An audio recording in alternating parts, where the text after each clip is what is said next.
অন্তর্বর্তী সরকারের শুরু থেকেই একদল চক্র সরকার ও সেনাবাহিনীর মধ্যে বিরোধ ছড়ানোর চেষ্টা করছে, কিন্তু ইতিহাস বলে ছাত্র জনতার অভ্যুত্থানে বিজয় নিশ্চিত হয়েছিল সেনাবাহিনীর দায়িত্বশীল অবস্থানের কারণেই। আজও তারা জনগণের পক্ষে, সংবিধানের পথে। এই পরিবর্তনে চার শক্তির সমন্বয়: অন্তর্বর্তী সরকার, সেনাবাহিনী, অভ্যুত্থানকারী ছাত্র নেতৃত্ব এবং রাজনৈতিক দলসমূহ।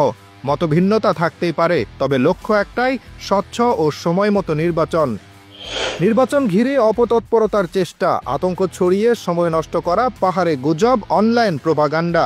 লক্ষ্য একটাই, বিভাজন। কিন্তু ধৈর্যের কৌশলে সেনাবাহিনী সংঘাত এড়িয়ে অপপ্রচার ব্যর্থ করেছে।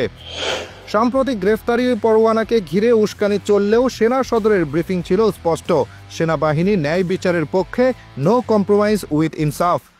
একদম স্পষ্ট ভাষায় বলে দিচ্ছে বাংলাদেশ আর্মি জাস্টিসের পক্ষে, নো কম্প্রোমাইজ উইথ ইনসাফ।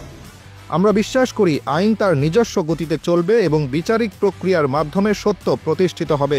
এই বক্তব্যের মধ্য দিয়ে সরকার ও সেনাবাহিনীর সম্পর্কের মধ্যে যে চির ধরেনি এতটুকু তা প্রমাণিত হয়েছে। যারা সেনাবাহিনীকে সরকারের বিরুদ্ধে খেপিয়ে দিয়ে ফায়দা হাসিলের মতলব করেছিল, তারা ফের ব্যর্থ ও পরাজিত হয়েছে।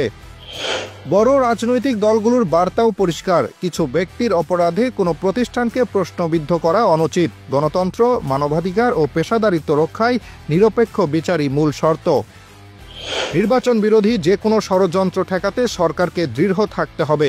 উস্কানি নয়, প্রমাণ নির্ভর বিচার; বিভাজন নয়, সংবিধানের পথে যাত্রা। আমরা সতর্ক, ঐক্যবদ্ধ ও তৎপর থাকলে নির্বাচন বিলম্বিত বা বানচাল করার অপচেষ্টা সফল হবে না।